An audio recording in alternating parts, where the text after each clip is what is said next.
নমস্কাৰ গাঁও চহৰ জিলাৰ খবৰৰ সৈতে মই পাপুৰি ৰাজ্যত নতুনকৈ স্থাপন হ'ব কেইবাটাও ৰাজহ চক্ৰ বিধানসভাত ঘোষণা মুখ্যমন্ত্ৰী হিমন্ত বিশ্ব শৰ্মাৰ পাকা বেতবাৰী বীৰসিং জৰুৱা চেঙা সৃজনগাম খোৱাং ৰঙাপৰা বিহালীত স্থাপন হ'ব এটাকৈ ৰাজহ চক্ৰ কাৰ্যালয় বিধায়কৰ পৰিসীমাৰ বাহিৰত থাকিব নোৱাৰিব কোনো সমষ্টিৰ গাঁও বেলেগ সমষ্টিত থকা গাঁওসমূহ অনা হ'ব নিজ সমষ্টিৰ ৰাজহ চক্ৰৰ অধীনত ইতিমধ্যে জিলা আয়ুক্তক জাৰি কৰা হৈছে নিৰ্দেশনা পুনৰ্গঠনৰ পিছত পঞ্চায়তসমূহ পুনৰ্গঠন হ'ল কিন্তু এতিয়াও বহু সমষ্টি পুনৰ্গঠনৰ পিছত পঞ্চায়তসমূহ পুনৰ্গঠন হ'ল কিন্তু এতিয়াও বহুকেইটা সমষ্টিত ৰেভিনিউ চাৰ্কেল সমষ্টি ভিত্তিক হোৱা নাই আৰু আমাৰ বহুত ক্ষেত্ৰত দেখা যায় যে এটা সমষ্টিৰ ৰেভিনিউ চাৰ্কেল বা ৰেভিনিউ ভিলেজ আন এটা সমষ্টিৰ লগত জড়িত হৈ আছে আৰু কৰবাত আন এটা জিলাৰ লগতো জড়িত হৈ আছে আৰু কিছুমান সমষ্টিত ৰাজহ চক্ৰ নাই তাৰ পৰিপ্ৰেক্ষিততো ই কাষৰ সমষ্টিসমূহৰ লগত সংলগ্ন হৈ আছে আজি আমি বিটিচিৰ ক্ষেত্ৰত এক্সাৰসাইজটো কৰা নাছিলো কিন্তু আন 105টা সমষ্টিৰ ক্ষেত্ৰত আমি এক্সাৰসাইজ কৰিছিলো এতিয়া উদাহৰণ হিচাপে মই 2-3টা ক'ব খোজো যেনেকে দুধনৈত আমাৰ বালিজানা ৰেভিনিউ সাৰ্কেল আছে কিন্তু তাতে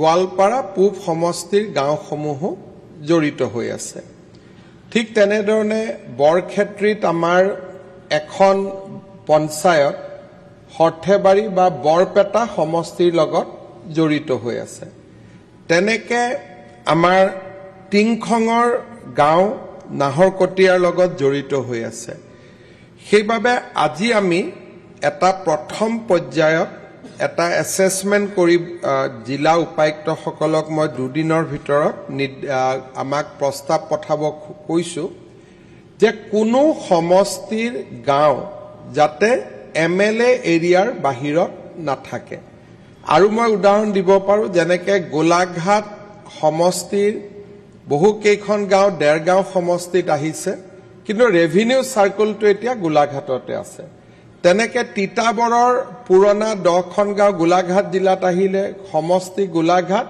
কিন্তু ৰেভিনিউ সাৰ্কেল এতিয়াও তিতাবৰৰ লগত সংলগ্ন হৈ আছে সেই তাৰ পৰিপ্ৰেক্ষিতত ডিসি সকলক আমি এটা নিৰ্দেশ দিছো যে ৰেভিনিউ সাৰ্কেল আৰু এলএসি কো টাৰ্মিনাস হ'ব লাগিব যাতে কোনো এমএলএ নিজৰ সমষ্টিৰ বাহিৰত যাব নালাগে ৰেভিনিউ সাৰ্কুলৰ কাৰণে আৰু তাৰ যেনেকে মই আজি চাইছিলো ডিমৌ সমষ্টিৰে কিছু গাঁও জড়িত হৈ আছে চৰাইদেউ জিলাত কিন্তু ডিমৌ পৰে শিৱসাগৰ জিলাত আজিৰ পৰা আমাৰ ডিসি সকলে এই এক্সাৰসাইজটো কৰিব আমি কত ৰেভিনিউ সাৰ্কুল উদ্ৰ নকৰো কৰবাত যদি 3টা আছে 3টাই থাকিব 2টা আছে 2টাই থাকিব মাত্ৰ গাঁও বিলাক ট্ৰান্সফাৰ হ'ব আৰু যিকেটা সমষ্টিত এটাও ৰেভিনিউ সাৰ্কুল নাই সেই সমষ্টিখিনিৰ আমি লিষ্ট উলিয়াইছো বৰপেটা জিলাৰ পকা বেতবাৰী আৰু চেঙা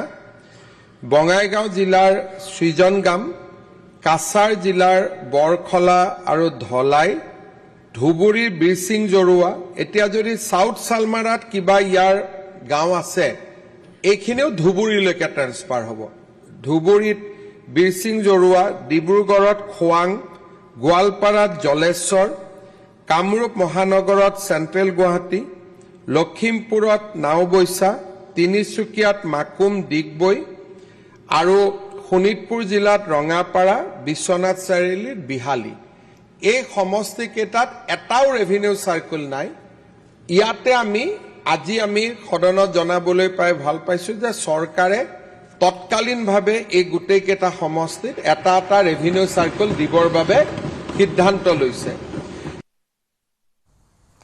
চৰকাৰী চাকৰি নিযুক্তিক লৈ সদনত অদ্ভুত দাবী বদৰুদ্দিন আজমলৰ 50 লাখৰ পৰা 1 কোটি চাকৰি প্ৰদানৰ দাবী এআইডিএফ প্ৰধান তথা বিধায়ক বদৰুদ্দিন আজমলৰ নিযুক্তি অধিক হলে ৰাজ্যত উগ্ৰবাদ ডকাইতিৰ দৰে ঘটনা কমি যাব বুলিও ক'লে আজমলে 2 লাখ চাকৰি কি হয় আপোনালোকে জানে যে আপোনালোকৰ এডুকেশ্যন সিস্টেম ইমান দুৰ্বল 2 লাখ চাকৰি কাৰণ নাই মই কৈছো 50 লাখ চাকৰি দিয়ক আপোনালোকে বহুত লজ্জাৰ কথা অসমৰ কাৰণে আপোনালোকে সেইটো কৰাৰ কাৰণে আমাৰ ইউথক স্কিলছৰ ট্ৰেইনিং দিয়ক আৰু যদি আপোনাক শিক্ষা ভাল কৰিব লাগে ফ্ৰম দ্য ডাউন একদম নিচৰ পৰা আপোনালোকে শিক্ষাক মান্যতাকো দান আগবঢ়াওক তাৰপিছত আমাৰ ল'ৰাবিলাকে বাহিৰৰ কম্পিটিশ্যন কৰিব পাৰিব আজি আমাৰ ল'ৰাবিলাকে ছোৱালীবিলাকে বাহিৰত কোনো কম্পিটিশ্যনে কৰিব নোৱাৰে কম্পিটিশ্যন যদি কৰিব নোৱাৰে চাকৰি কৰিব ব্ৰেকিং নিউজ মহানগৰী ভাড়া ঘৰত পুনৰ যুৱতীৰ মৃতদেহ উদ্ধাৰ ৰহস্যজনক অৱস্থাত ওৰাঙৰ নেহা শইকীয়াৰ মৃতদেহ উদ্ধাৰ শিলপুখুৰী কালী মন্দিৰৰ সমীপৰ ভাড়া ঘৰত মৃতদেহ উদ্ধাৰ মহানগৰী তানিস্কৰ শ্ব'ৰুমত কৰ্মৰত আছিল যুৱতীগৰাকী ৰহস্যজনক অৱস্থাত যুৱতীগৰাকীৰ মৃতদেহ উদ্ধাৰক লৈ চাঞ্চল্য ঘটনাস্থলীত আৰক্ষী উপস্থিত হৈ আৰম্ভ কৰিছে তদন্ত পুনৰ এবাৰ এইখিনিতে উল্লেখ কৰিম মহানগৰী ভাড়া ঘৰত পুনৰ যুৱতীৰ মৃতদেহ উদ্ধাৰ ৰহস্যজনক অৱস্থাত ওৰাঙৰ নেহা শইকীয়াৰ মৃতদেহ উদ্ধাৰ শিলপুখুৰীৰ কালী মন্দিৰৰ সমীপৰ ভাড়া ঘৰত উদ্ধাৰ হৈছে মৃতদেহটো মহানগৰী তানিস্কৰ শ্ব'ৰুমত কৰ্মৰত আছিল যুৱতীগৰাকী ৰহস্যজনক অৱস্থাত যুৱতীগৰাকীৰ মৃতদেহ উদ্ধাৰক লৈ চাঞ্চল্য ঘটনাস্থলীত আৰক্ষী উপস্থিত হৈ তদন্ত আৰম্ভ কৰিছে 1.5 বছৰ হ'ল আৰু 1.5 বছৰত ঠিকে আছে তাই এজ এ গ্ৰিটাৰ হিচাপে কাম কৰে আমাৰ তাতে কাম কৰি আছিলে আৰু একো নাই চব একদম এজ ইউজুৱেল যেনেকৈ চলে কালি কেইবজালৈকে ডিউটি আছিলে তেওঁ আমাৰ নৰ্মেলি 8:15 টাইমিং 8:15 ওলাই আহে কালি অলপ বৰষুণ ৱেডাৰটো অলপ আছিলে আৰু আমি 8:30 ওলাই দিছোঁ তাই আছিলে গ্ৰিটাৰ এজ এ গ্ৰিট কৰে কাষ্টমাৰক আহিলে ৱেলকামিং কৰে বাকী চেলছ পাৰ্চনৰ কাম হেণ্ড অভাৰ কৰি দিয়ে কালি ৰাতি দেৰিলৈকে পাৰ্টি কৰিছে বুলি কৈছে নাই তেনেকুৱা একো নাই পোৱা পুলিচকো সুধিলোঁ নাই তেনেকুৱাতো একো নাই আৰু পাৰ্টি কৰিলে পাৰ্টিৰ লগত মানুহ থাকিব লাগে পাৰ্টিৰ লগত মানুহ নাই নহয় অকলেতো নো চান্স মই নিজে আমি হতবাক কালি কাৰণ কিয় আমি ফাৰ্ষ্ট টাইম আমি এনেকুৱা এটা ইনচিডেণ্টৰ সন্মুখীন হৈছোঁ য'ত এমপ্লয়ী ধৰক এনেকুৱা এটা কিবা এটা কৰিছে ষ্টিলছ মই ষ্ট'ৰখন হেডিং কৰোঁ আমি যথেষ্ট ভাল ৰিলেশ্যন এটাত আছে আমাৰ আৰু আমাৰ ফেমিলি মেম্বাৰ এজন হেৰুৱাইছোঁ আজি চ' যথেষ্ট কষ্ট পাইছোঁ মনত কাৰণ কিয় আমি 12 ঘণ্টা থাকোঁ ৰাতি শুবহে আহোঁ আমি আমাৰ প্ৰতিটো দুখ প্ৰতিটো সুখ আমি শ্বেয়াৰিং কৰোঁ কেতিয়াবা দেৰি হয় ধানতেৰাছত জানে আপোনালোকে দেৰি হয় আমি এইখিনি জেগা খুব 5 মিনিটৰ ডিষ্টেঞ্চত আমি থ'ব আহোঁ ছিকিউৰিটি লৈ পেলাই মালিক বাইদেউটোৰ লগতো কথা পাতি যথেষ্টই ভাল লাগিছে তেখেতে খুব ছাপৰ্টিভ হয় আৰু তেখেতে যিখিনি আমাক কৈছে কালিও নৰ্মেলি তেখেতে বোলে 11টামান বজাত আহিছে মন্দিৰৰ পৰা আহোঁতে তাই ধুনীয়াকৈ কথা পাতি থকা শুনা একদম নিয়াৰেষ্ট শুনা পায়েই আৰু ওচৰতে যিহেতুকে তেওঁৰ মালিকৰ ঘৰটোৱে লগতে লাগিয়ে আছে ৰাতি 11টা বজাত তেওঁ মানে মালিকে বৌজনীয়ে মানে মন্দিৰৰ পৰা শিৱ মন্দিৰৰ পৰা আহিছে আহোঁতে শুনাও পাইছে কথা পাতি থকা ফোনত খুব ধুনীয়াকৈ কথা পাতি শুনি আছে ৰাতিপুৱাও তেওঁ মাকক যেতিয়া ফোন কৰি কৈছে ৰাতিটো তাইৰ লগত মোৰ লগত কথা হৈছে একো নাই নৰ্মেল আমাৰ 10 to 10:30 আমাৰ অ'পেন হৈ যায় ষ্ট'ৰ তো সেইখিনি টাইমতে তাই ফোনটো লৈ যায় যোৱা কালি আজি বস্তুটো তেওঁ যেতিয়া উঠা নাই বৌজনীয়ে মাতিছে মাতোতে তাই ৰেছপণ্ড কৰা নাই ফোনো কৰিছে ৰেছপণ্ড কৰা নাই ৰেছপণ্ড নকৰোঁতে তেওঁ আমাৰ ছিকিউৰিটিত তাতে গৈছে বৌজনী ছিকিউৰিটিত যাই পেলাই কৈছে তোমালোকৰ যদি কোনোবা আছে আহাহে ওপৰত ভেণ্টিলেটৰ এখন আছে চাব লাগিব তাইতো মাতবোল কৰা নাই সেইখিনিয়ে আৰু ধুবুৰী সদৰ থানাৰ অন্তৰ্গত ৰৱা দ্বিতীয় খণ্ডৰ 12গুৰি পাৰাত আৰক্ষীৰ অভিযানত ভ্ৰূণ হত্যা বৃহৎ ঘাটি উৎখাত হৈছে শীৰ্ষ আৰক্ষীৰ নেতৃত্বত চলা নিশাৰ অভিযানত ঘটনাৰ মূল মাষ্টাৰমাইণ্ড ধুবুৰী মেডিকেল কলেজৰ নাৰ্ছ হাবিবা ইয়াছমিন আৰু নাৰ্ছগৰাকীৰ স্বামী মফিজুৰ ৰহমানক কৰায়ত্ব কৰিছে ধৃত মফিজুৰ ৰহমান এখন চৰকাৰী বিদ্যালয়ৰ টিউটৰ শিক্ষক নাৰ্ছ হাবিবা ইয়াছমিন আৰু স্বামী মফিজুৰে দীৰ্ঘদিন ধৰি নিজ ঘৰতে অবৈধ অস্ত্ৰোপচাৰ কক্ষ নিৰ্মাণ কৰি ধনৰ বিনিময়ত হত্যা কৰি আহিছিল ভ্ৰূণ ধুবুৰী সদৰ থানাত দাখিল হোৱা এখন এজাহাৰৰ ভিত্তিত আৰক্ষী অভিযান চলাই ঘটনাস্থলীৰ পৰা হেণ্ড গ্লোভছ ঔষধ ভ্ৰূণ হত্যাত ব্যৱহৃত বহু আপত্তিজনক সামগ্ৰীও জব্দ কৰিছে ধুবুৰী সদৰ থানাত ধৃত স্বামী স্ত্ৰীৰ জেৰা অব্যাহত ৰাখিছে আৰক্ষীয়ে ঘটনাৰ সৈতে ধুবুৰী মেডিকেল কলেজৰ দালাল চক্ৰও জড়িত থকাৰ সন্দেহ প্ৰকাশ কৰিছে আৰক্ষীয়ে ইউজ কৰা আপোনাৰ মেডিচিনছ থাকে, ইনজেকশ্যন থাকে, অন্যান্য যিখিনি লেডিজৰ যিখিনি আপোনাৰ ক্লথছবিলাক বিশেষকৈ তেওঁলোকে কাপোৰবিলাক ইউজড যিবিলাক চিৰিঞ্জ এইবিলাকো তেনেকুৱা ধৰণৰ বিভিন্ন বস্তু ইয়াত আমি পাই আছোঁ। এইখিনি আমি চলি আছে অভিযান আৰু এইটো অলপ সময় লাগিব কাৰণ এইটোতো বহুতখিনি বস্তুৱে পোৱা গৈছে। যিগৰাকী মহিলা বৰ্তমান আমি এইখিনি সোধ-পোছ কৰি আছোঁ। তেখেত হয় হয় নাৰ্ছৰ চাকৰি কৰে বুলি আমি গম পাইছোঁ। হয় আমি সিমানখিনি গম পাইছোঁ। একচুৱেলি এইটো আমাৰ এটা লাইনত খবৰ আহিছিলে, তাৰপিছতহে আমি এইটো কাৰণ দৰৱৰ যিবোৰ আছে এইবিলাক এই গাইনো দৰৱে আছে। এতিয়ালৈকে মই সেই বস্তুখিনি নিজে চোৱা নাই, মই আকৌ চাম এতিয়া। কলেজ চিঅ'পিত আমাৰ চলি আছে এটা ইণ্টাৰভিউশ্যন বেলেগে, এইটোতো মই এবাৰ নিজে চাব আহিলোঁ, হেণ্ড অন এটা ইনফৰমেশ্যন ল'ব আহিলোঁ। আই থিংক কাইলৈ মানে আমাৰ গোটেই বস্তুটো আৰু কোন কোন ইনভলভ আছে কি আছে আৰু বেলেগ মানুহ বহুত থাকিব পাৰে ইনভলভ, এইবিলাক চব উলিয়াব লাগিব। আৰু নাম পাইছোঁ 2-এজনৰ অলপ তেওঁলোক পলাতক অৱস্থাত আছে, এইটো বুজা যায় যে এইটো এটা অৰ্গেনাইজ ৱেত কৰি আছে। চ' এইটো আমি পাছ কৰিছোঁ আৰু ইয়াৰ একদম গুৰিলৈ যাবলৈ চেষ্টা কৰি আছোঁ।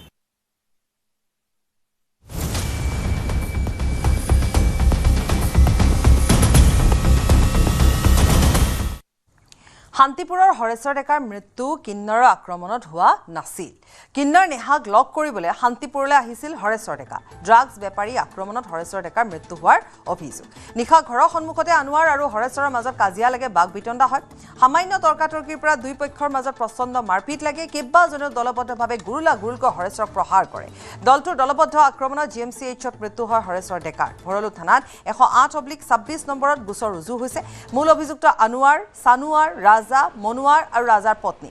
আনোৱাৰ, ৰাজা, মনোৱাৰক গ্ৰেপ্তাৰ কৰাৰ লগতে ৰাজাৰ পত্নীকো ইতিমধ্যে আটক কৰি সোধা-পোছা অব্যাহত ৰাখিছে। চানোৱাৰ নামৰ আন এটা অভিযুক্ত সম্প্ৰতি পলাতক হৈ আছে। ধৃত ৰাজা আৰু পত্নী পূৰ্বেও তেওঁলোক জেললৈ গৈছিলে আৰু একে কামতে ড্ৰাগছ সৰবৰাহৰ কামতে জেলৰ ভাত খাই থৈছে। মৃত শান্তিপুৰৰ হৰেশ্বৰ ডেকাই ডাক সেৱাত চাকৰি কৰিছিল।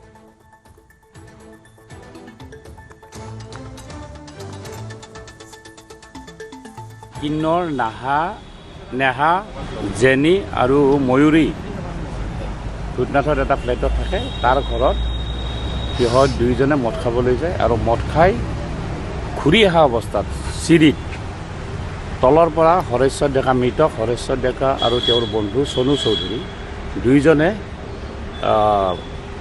চনু চৌধুৰীৰ কিবা বেমাৰ সম্পৰ্কীয় কথা সুধিবৰ কাৰণে নেহা নামৰ কিন্নৰজনীৰ ওচৰলৈ যোৱা সময়ত চিৰিতে উঠা চিৰিত কিবা কথাক লৈ সিহঁতৰ মাজত তৰ্কবাদ হ'ল আৰু তাতে হৰেশ্বৰ ডেকাক ৰাজা আৰু আনোৱাৰ পাগলাই মাৰপিট কৰে। মাৰপিট কৰা অৱস্থাত সি জখমো পায়। তাৰপিছত চাৰিওজনৰ মাজতে কথা বতৰা হোৱাৰ পিছত সিহঁত ফ্লেটৰ তললৈ নামি আহে। নামি অহাৰ পিছত আনোৱাৰ পাগলাই তাৰ ভায়েক চনোৱাৰক ফোনযোগে মাতি আনে, ইয়াত কাজিয়া লাগিছে। আৰু ৰাজাই তাৰ নিজৰ পত্নীক মৰমী বেগমক তালৈ ঘটনাস্থলীলৈ মাতি আনে। ঠিক সেই সময়তে চানোৱাৰে চনু চৌধুৰীক মাৰিবলৈ উদ্যত হওঁতে চনু চৌধুৰী ঘটনাস্থলীৰ পৰাই আঁতৰি যায়। কাৰণ যিহেতু গোটেইকেইজন ল'ৰা মানে হৰেশ্বৰ ডেকাই হওক বা আনোৱাৰ ৰাজাই হওক, ইহঁত গোটেইকেইজন সেই অঞ্চলৰে ল'ৰা আৰু চনু চৌধুৰী তাৰ ল'ৰা নাছিলে, সি বা হৰেশ্বৰ ডেকাৰ বন্ধুহে আছিলে। ৰাজা, আনোৱাৰ পাগলা আৰু চানোৱাৰে ঘটনাস্থলীত মৰমীকো দেখা গৈছে।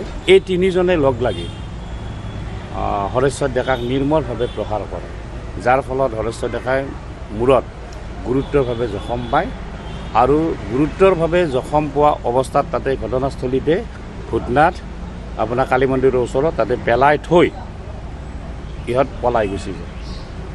মেইন কালপিত ৰাজা আৰু আনোৱাৰকো আমি গ্ৰেপ্তাৰ কৰিছোঁ। সোধ-পোছৰ কাৰণে মৰমী আৰু মনোৱাৰকো আনোৱাৰৰ ভায়েক তেওঁকো মানে আমি সোধ-পোছৰ বাবে আটক কৰিছোঁ। বৰ্তমান এই চানোৱাৰ বোলাজন পলাতক অৱস্থাত আছে। আমি গোটেইখিনি আমি সূক্ষ্মভাৱে তদন্ত অগ্ৰগতি পাই আছোঁ আৰু অতি কম সময়ৰ ভিতৰত আমি যিজন অপৰাধীক কৰায়ত্ব কৰিব পৰা নাই তাকো কৰায়ত্ব কৰিবলৈ সক্ষম হ'ম বুলি আমি ধাৰণা কৰিছোঁ। কিন্তু মোৰ ল'ৰাটো কি কাৰণত মাৰিলে, কিয় মাৰিলে মোক ন্যায় লাগে। কাৰণ কি মোৰ ল'ৰা ছোৱালী দুটাকো না পোহপালন দিব। মোৰ একমাত্ৰ মোৰ কামাই কৰা ল'ৰা আছিল এটায়ে, মোৰ মতা মৰি গৈছে, মোৰ চাওঁতে কোনো নাই, মই ভাড়া ঘৰত আছোঁ, মোৰ মাটি বাৰী নাই। গতিকে আপোনালোকে এইখিনি ৰাজ্যৰ পৰাও সহায় কৰক, চৰকাৰৰ পৰাও মোক সহায় লাগে। মই এইটোৱেই বিচাৰোঁ, খালি মোৰ ল'ৰা ছোৱালীকেইটা ন্যায় লাগে, মোৰ ৰাইজৰ পৰাও ন্যায় লাগে, চৰকাৰৰ পৰাও মোৰ ন্যায় লাগে। ল'ৰা ছোৱালীকেইটাক কিবা এটা যেন ব্যৱস্থা কৰি দিব পাৰে। আমাৰ মানে ঘাটিটো সেই ডাক্সৰ ঘাটিটো সোনকালে ভাঙিব লাগে আৰু সোনকালে ভাঙে। আজি মোৰ ল'ৰাক মাৰিছে, কালি এটা আৰু বেলেগক মাৰিব। গতিকে সোনকালে ব্যৱস্থা কৰিব লাগে, সমাজ ব্যৱস্থা গোটেই একদম উঠাই দিব লাগে আৰু মদ হওক, ভাং হওক, গাঁজা হওক, চব ভাঙি উঠাই দিব লাগে। আপোনাৰ 1মান বজাত মোলে ফোন আহিলে যে মানে এনেকে আপোনাৰ দাদা মানে ভূতনাথত এনেকে পৰি আছে বুলি। বোকাৰে গোটেই লুতুৰি পুতুৰি আৰু গোটেই মানে ব্লাডেৰে মানে একদম ভৰ্তি হৈ আছে। 4-5জন ল'ৰাই খালি ভিডিঅ' বনাই আছে আৰু মানে সুধি আছে মানে পুলিচ কেছ হ'ব, আপোনালোকে নুঠাব, আপুনি নুঠাব মোক কৈ আছে। মই আৰে মোৰ দাদা হয়, মই কিয় নুঠাম? চকুকেইটা ডাঙৰ কৰি পেলাই চালে, চোৱাৰ পাছত মই কি হৈছে বাবা, পৰিছ নেকি? কৈছে নাই বুলি কৈছে। তাৰপিছত হেলমেটটো এক জেগাত আৰু চাবিটো এটা বেলেগ জেগাত আছে। তাৰপিছত আৰু মই ক'লো কি হৈছে তোৰ? তাৰপিছত কৈছে মোক হিজিৰাই মাৰিছে বুলি কৈছে। তাৰপিছত বহাই দিবৰ কাৰণে কৈছে দুখ পাইছো মই বুলি কৈছে। পেট মানে এইখিনিৰ পৰা আপোনাৰ আপটো পেটৰ গোটেই তললৈকে তাৰ পেটটো অলপ ফুলি গৈছে আৰু মানে বিষ তাৰমানে। তাৰপিছত মই ভাবিছো বেছি ক'ৰবাত যেন বেয়াকে পাইছে বুলি আকৌ শুৱাই দিলো মই। দি পেলাই মই ল'ৰাকেইটাক ক'লো এখন 108 তহঁতে মাতি দে অন্তত, মই তাক লৈ যাওঁ।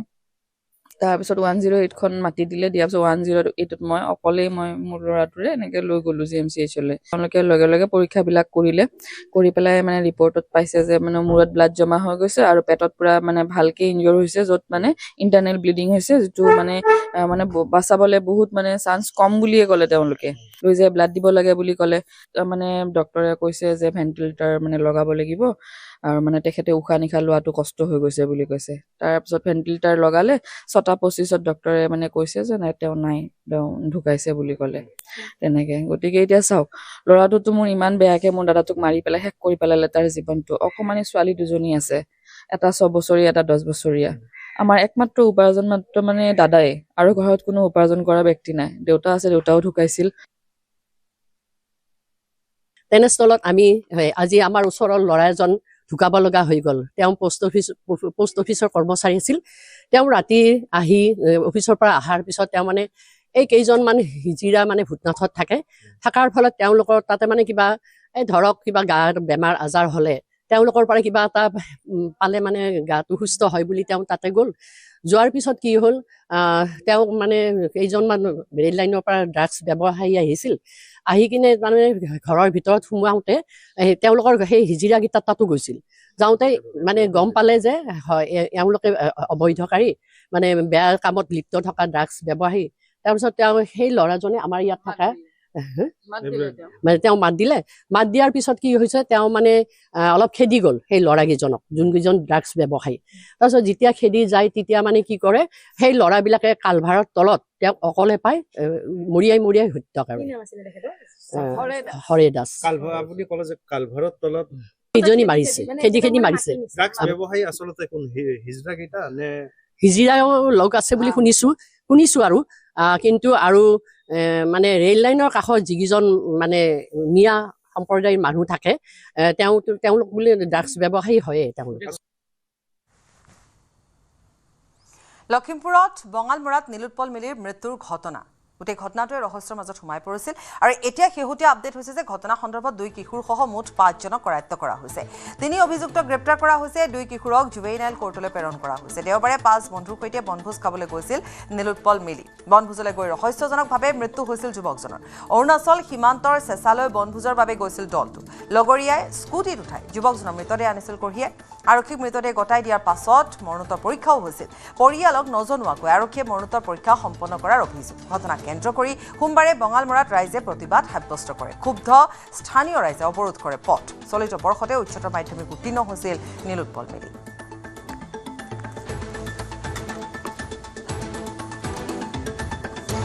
গৈ আমি যিকেইজন ব্যক্তি এই কাহিনীত জড়িত তেওঁলোকক আমি চাবলৈ গ'লোঁ। আমাক 3জন চাবলৈ দিলে আৰু 2জন আমি চাবলৈ নাপালোঁ। সেই 2জনক ইতিমধ্যে আমাৰ বিপিয়া আৰক্ষী থানাই দুৰ্ঘটনাস্থলীলৈ নি তদন্তৰ কাৰণে লৈ গ'ল। ইয়াতে মই এটা কথা কৈছোঁ, আমি এই বৃহত্তৰ বঙালমৰা অঞ্চলত যি মিলাপ্ৰীতিৰে বসবাস কৰি আছোঁ, এই মিলাপ্ৰীতি কৰি থকা বসবাসস্থলীত বংগভংগ বিভাজনৰ যি ইতিহাস আছে এই ইতিহাসৰ ক্ষেত্ৰত বৰ্তমান পৰিস্থিতিত কেতিয়া কি ৰূপ ল'ব কোন সময়ত কি ঘটনা হ'ব সেই ঘটনাৰ ক্ষেত্ৰত সম্পূৰ্ণ দায়ী প্ৰশাসন আৰু চৰকাৰ ল'ব লাগিব। নগাঁও জিলাৰ ৰহা সমষ্টিৰ অন্তৰ্গত পাখিমৰীয়া উন্নয়ন খণ্ডৰ অধীনৰ দেওধৰ গাঁও পঞ্চায়তত ব্যাপক দুৰ্নীতি। পঞ্চায়তত শ্মশান নিৰ্মাণ, কৃষিবান্ধ নিৰ্মাণৰ লগতে অমৃত সৰোবৰৰ কামত ব্যাপক অনিয়ম আৰু নিম্নমানৰ কাম হোৱাৰ গুৰুতৰ অভিযোগ তুলিছে স্থানীয় ৰাইজে। উন্নয়নৰ নামত লাখ লাখ টকাৰ শৰাধ কৰাৰ অভিযোগ উঠিছে পঞ্চায়ত প্ৰতিনিধি তথা ঠিকাদাৰৰ বিৰুদ্ধে। জংঘলে আৱৰি থকা শ্মশানত মৃতদেহ সৎকাৰৰ সুবিধা নাই বুলি অভিযোগ তুলিছে ৰাইজে। স্থানীয় ৰাইজ আছে।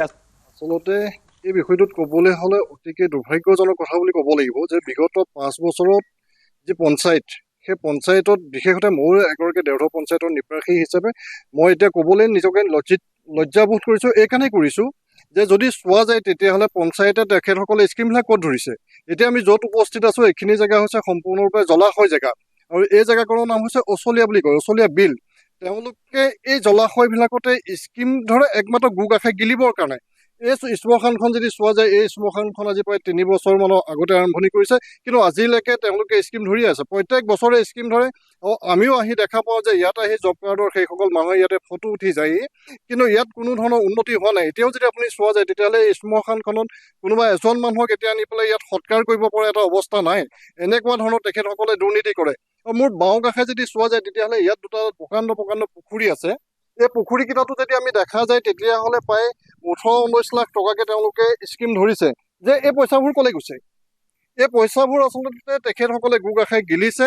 আপোনালোকৰ সংবাদ মাধ্যমৰ দ্বাৰাই আমি মুখ্যমন্ত্ৰীগৰাকীক পুনৰবাৰ আকৌ আহ্বান জনাইছোঁ যে আপোনাৰ ভিজিলেন্স টিমৰ দ্বাৰা অতি সোনকালে আহি পেলাই পাখিমৰীয়া ব্লকৰ ওপৰত বিশেষকৈ দেওধৰ পঞ্চায়তৰ ওপৰত আপোনালোকে এক তদন্ত কৰক আৰু তদন্ত কৰি পেলাই ৰাইজক ন্যায় দিয়ক আৰু যিসকলে দুৰ্নীতি কৰি পেলাই এই চৰকাৰী ধনসমূহ আত্মসাৎ কৰিছে তেখেতসকলক বিহিত ব্যৱস্থা আৰু উচিত শাস্তি দিবৰ কাৰণে আজি আমি আপোনালোকৰ থ্ৰুৰে দাবী জনালোঁ।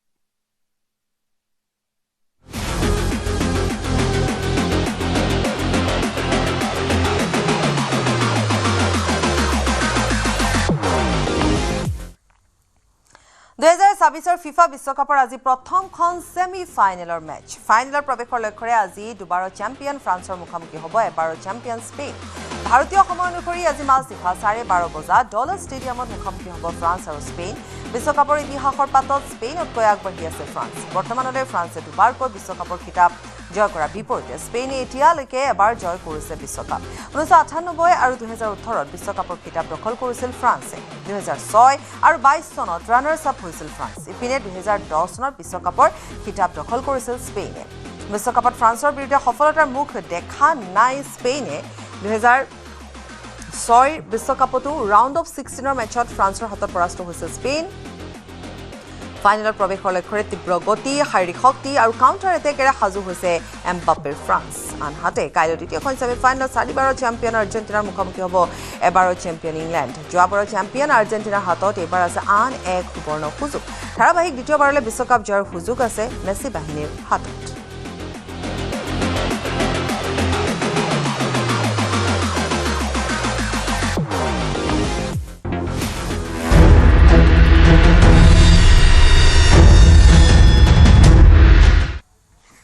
হৰমুজত ইৰাণৰ আক্ৰমণত এজন ভাৰতীয়ৰ মৃত্যু। ইৰাণৰ মিছাইল আক্ৰমণত ভাৰতীয় নাবিকৰ মৃত্যু। আক্ৰমণত আন 6জন ভাৰতীয়সহ 8জন আহত হৈছে। আহতৰ ভিতৰত 2জন হৈছে ইউক্ৰেইনৰ। মিছাইল আক্ৰমণত আহতৰ 4জনৰ অৱস্থা অধিক সংকটজনক। হৰমুজত সংযুক্ত আৰৱ আমিৰশ্বাহী দুখনকৈ জাহাজত মিছাইল আক্ৰমণ ইৰাণৰ। মবাছা আৰু আল বাহিয়া নামৰ জাহাজত আক্ৰমণ কৰা হৈছে। নিহত আৰু আহতসকল আছিল মবাছা নামৰ জাহাজখনত। মিছাইল আক্ৰমণত সংযুক্ত আৰৱ আমিৰশ্বাহী জাহাজ দুখনৰ বিস্তৰ ক্ষতি হৈছে। ইৰাণৰ মিছাইল আক্ৰমণত তীব্ৰ ভাষাৰে গৰিহণা সংযুক্ত আৰৱ আমিৰশ্বাহী। হৰমুজত ইৰাণৰ আক্ৰমণত ভাৰতীয় নাবিকৰ মৃত্যুক লৈ উদ্বিগ্ন ভাৰত চৰকাৰ। ইৰাণৰ কূটনীতিবিদসহ DCM মহম্মদ জাভেদ হুছেইনিক তলব ভাৰতৰ বৈদেশিক পৰিক্ৰমা মন্ত্ৰণালয়। ইৰাণৰ মিছাইল আক্ৰমণত হৰমুজত এজন ভাৰতীয়ৰ মৃত্যু হোৱাৰ বিপৰীতে আহত হৈছিল আন 6জনকৈ ভাৰতীয়। হৰমুজত সংযুক্ত আৰৱ আমিৰশ্বাহী দুখনকৈ জাহাজত মিছাইলেৰে আক্ৰমণ কৰিছিল ইৰাণে। হৰমুজত সংযুক্ত আৰৱ আমিৰশ্বাহী দুখনকৈ জাহাজত ইৰাণে কৰা আক্ৰমণৰ পিছতে প্ৰত্যুত্তৰ আমেৰিকাৰ। ইৰাণৰ দক্ষিণ উপকূল আৰু কিছ দ্বীপত আমেৰিকাৰ ভয়ংকৰ আক্ৰমণ মাৰ্কিন হেৰা আক্ৰমণৰ পিছত জুই আৰু ক'লা ধোঁৱাই আৱৰি ধৰিলে বিস্তীৰ্ণ অঞ্চল নিশাৰ ভিতৰতে ইৰাণত আক্ৰমণৰ ভাবুকি দিছে মাৰ্কিন ৰাষ্ট্ৰপতি ডোনাল্ড ট্ৰাম্পে ইৰাণৰ হাতত আৰু পাৰমাণৱিক অস্ত্ৰ নাথাকিব বুলি মন্তব্য ট্ৰাম্পৰ ইপিনে হৰমুজত আমেৰিকাৰ MQ-1 ড্ৰোন ধ্বংস কৰাৰ দাবী কৰিছে ইৰাণে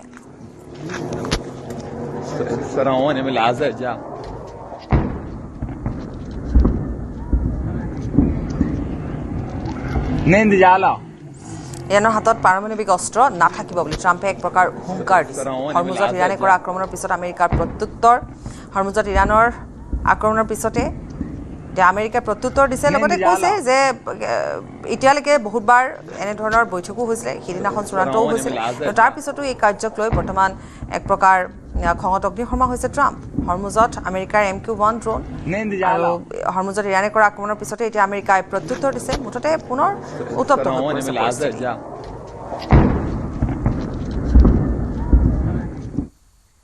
ৰঙিয়াৰ ইণ্ডিয়া গেটত নিশা চাঞ্চল্যকৰ ঘটনা চিকিৎসালয়ত ভৰ্তি হৈ থকা ৰোগীয়া মাতৃৰ বাবে চাইকেলেৰে নিশাৰ আহাৰ লৈ গৈ থকা অৱস্থাত বিশু দাস নামৰ এজন লোকক ৰাজপথতে ভয়ংকৰভাৱে আক্ৰমণ তাঁতিপাৰাৰ ভৱেন দাস নামৰ এজন যুৱকৰ স্কুটিত বিশুৰ চাইকেলখনে সামান্য খুন্দা মৰাৰ অজুহাততে ভৱেন দাসে চোকা অস্ত্ৰ আৰু শিলেৰে বগৰাই লৈ বিশুক নিৰ্মমভাৱে মাৰপিট কৰাৰ অভিযোগ বৰ্বৰ আক্ৰমণৰ বলি হোৱা বিশু দাসক সংকটজনক অৱস্থাত উন্নত চিকিৎসাৰ বাবে গুৱাহাটীলৈ প্ৰেৰণ কৰা হৈছে এখন ব্যক্তিগত হাস্পতালত ভৰ্তি কৰা হৈছে আক্ৰান্ত বিশু দাসক ৰঙিয়া আৰক্ষী আক্ৰমণকাৰী ভৱেন দাসক আটক কৰি তদন্ত অব্যাহত ৰাখিছে